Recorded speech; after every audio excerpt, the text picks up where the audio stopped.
Hi guys, number one Marmaduke fan here, looking at Barakamon number one by Satsuki Yoshino.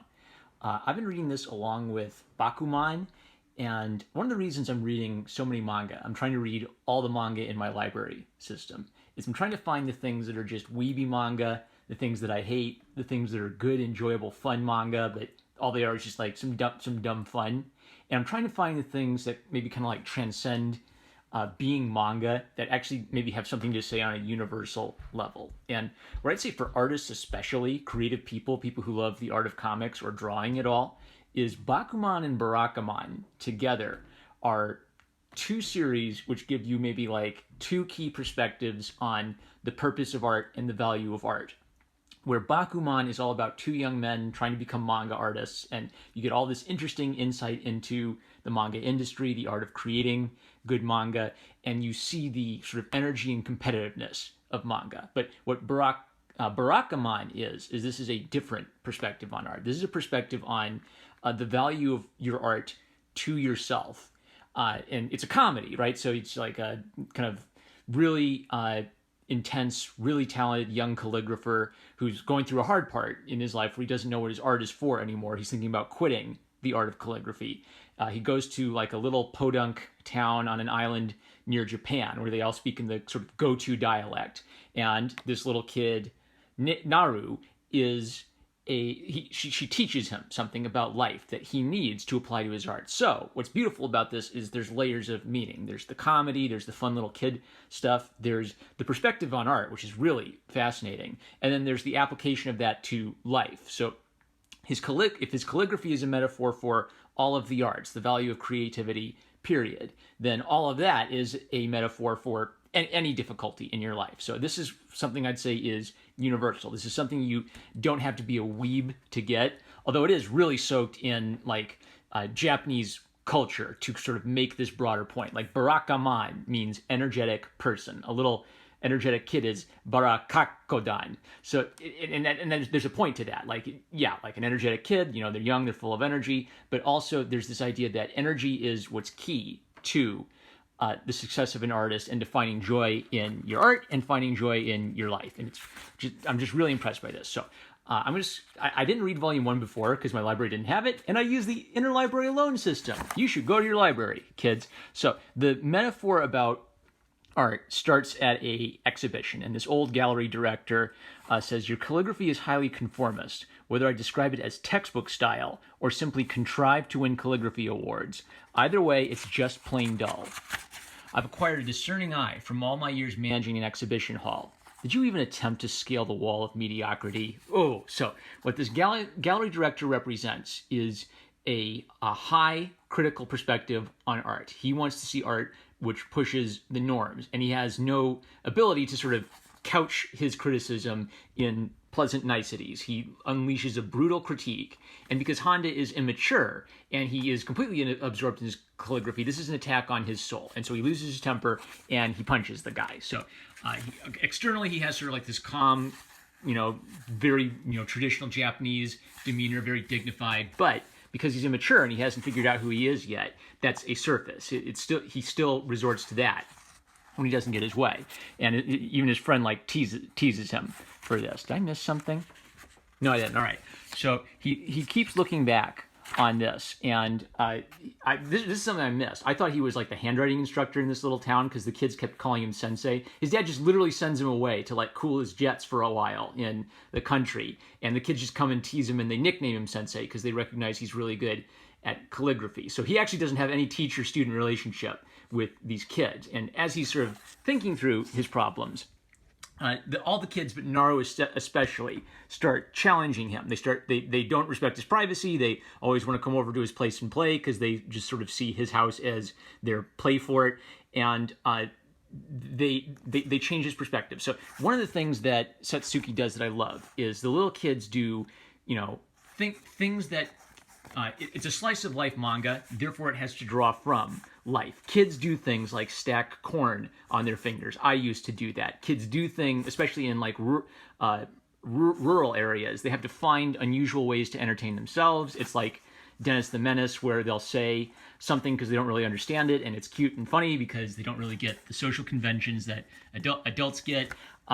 There's a lot of truth in this. It wouldn't surprise me if Satsuki Yoshino is a dad or an older sibling or a nanny. Like Satsuki really gets the way kids talk and look at the world and some of the little things they do. Moving ahead, so Honda represents a neurotic artist with a negative view of the world. And actually, when you think about it, a lot of art comes from negative stuff. We write novels about conflict. We paintings come from like these depths of your soul. People paint tragedy. So there's actually a lot of sense to sort of taking your sadness, taking your anger, and putting that into your art. But Honda doesn't understand the joy of his own art or the purpose of his own art. So his dad said, before you can be a calligrapher, you must first overcome your flaws as a human being. And his friend just kind of roasts him. You punch an old man who uses a cane. There's no sympathy for you. So he says, sure, I write calligraphy to win awards, but my writing is faithful to the fundamentals. What's wrong with that?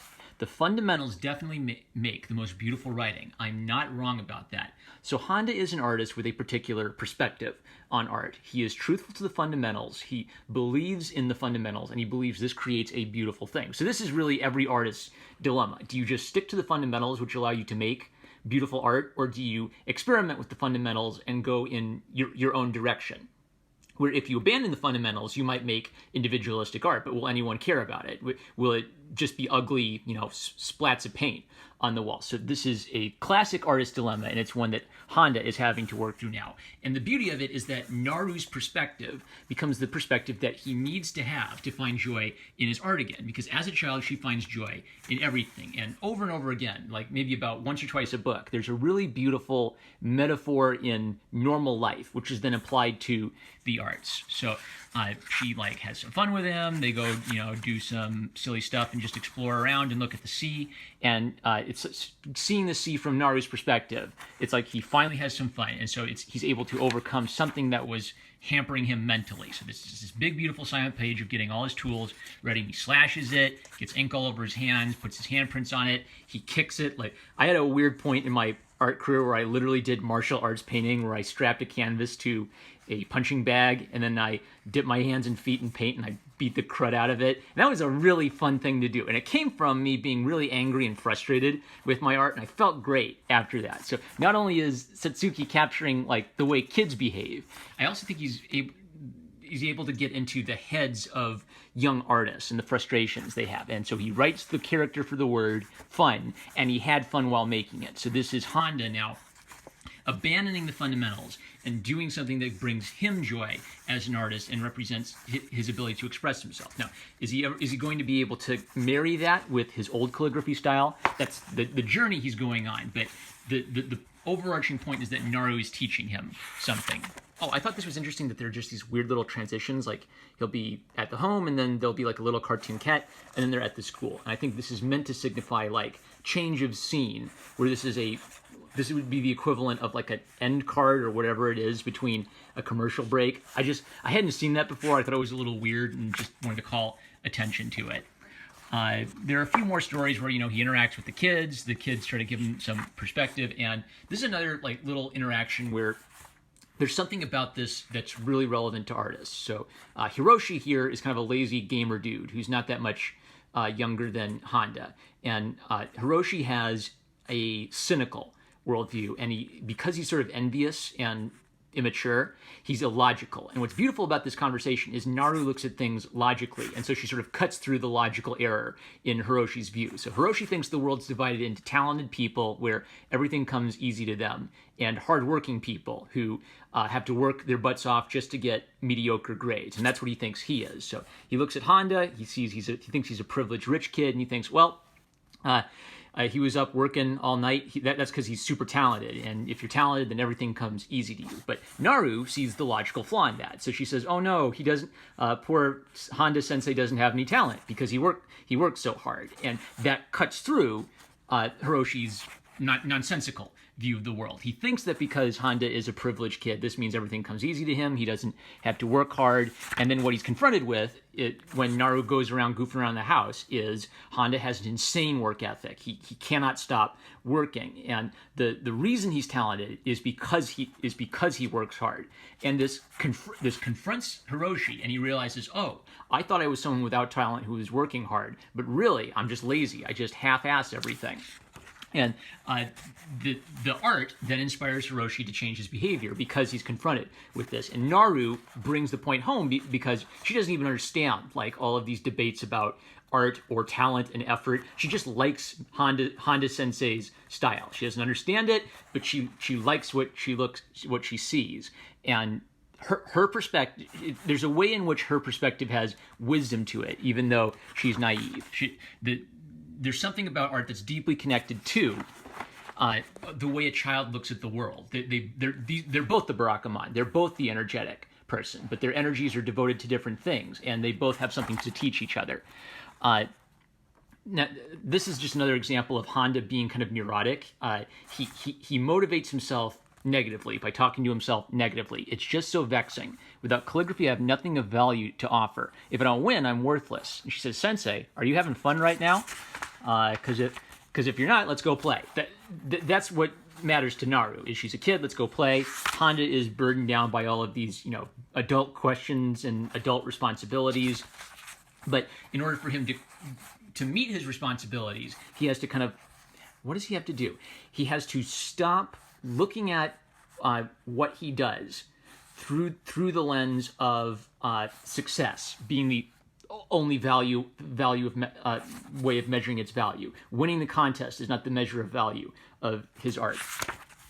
And Naru gives him that because her perspective is there's joy in life, go find it. There's another, every one of these books is this thing over and over again. They use sort of down-to-earth, very human, simple little things from rural life to illustrate this bigger point. So this little old lady, they have a festival where they throw mochi on the ground and you try to catch mochi. And he says, well, I'm scared. What if I don't catch any mochi? And she says, well, too many people. They look up in the sky and they try to catch the mochi while it's in the sky. But her secret to getting the most mochi is she looks on the ground and she finds all the mochi that people have dropped and she picks those up. And she says, opportunity is like that. If you get so focused on looking up, you forget that there's opportunities everywhere. And he says, well, what if someone takes that opportunity away from me? Because he's thinking competitively. He's thinking about the kid who beat him in a calligraphy contest. And she says, well, you can let them take it because there's more opportunity for you, which is beautiful. It's why you shouldn't let losing a contest or having someone else be better at you than art get you down or destroy your life or send you into a neurotic phase, because what the old lady understands is there are more opportunities for you if you pursue them. You don't have to beat someone up to get their piece of mochi, and you don't have to beat up someone who beats you in a contest. It's beautiful. So why did I mark this? Oh yeah, and then they do all this like cool stuff about the real life, go-to archipelago that inspired it. I didn't know that the creator was born there, so he's actually drawing from his real life experience, which is always a plus. They talk about this kite, which is a demon chomping on the head of a helmet. And that's supposed to represent how you need strength to keep, being a warrior while you're fighting with these demons. And that's Honda's story, right? So this is so soaked with Japanese culture, but it's taking the Japanese culture and it's applying it to a real world problem of enduring in spite of hardship.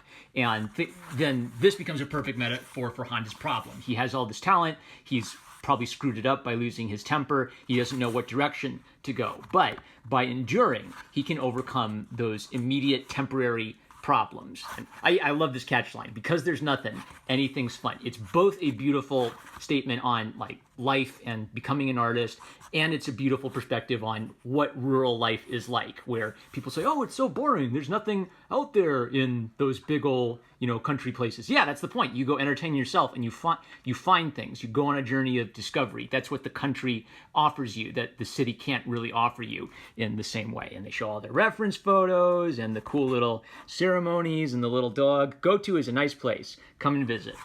This is, so Barakamon is a series which is soaked in the culture of Japan, but it touches on a theme that's so universal. And in a way that I haven't seen any like popular comic touch on. I think everyone should read Barakamon and Bakuman, especially if you are an artist, especially if you are interested in comics, and you will get two sides of sort of what it means to be an artist and what it takes to be an artist. Barakamon focusing on maybe the introspective side of things, and Bakuman focusing on the there's introspective, introverted, extroverted. Bakuman focuses on the cultural industry side of things. And together, these are a full perspective on what it takes to be an artist. Perfect comics. #1 Marmaduke fan. I love you guys. Like, comment, subscribe. Click the bell to receive notifications. Check out my Subscribestar. It is the best way to support this channel. Thank you to all my supporters on Subscribestar. Thank you, Super Chat donators. I love you guys, and I'll catch you later.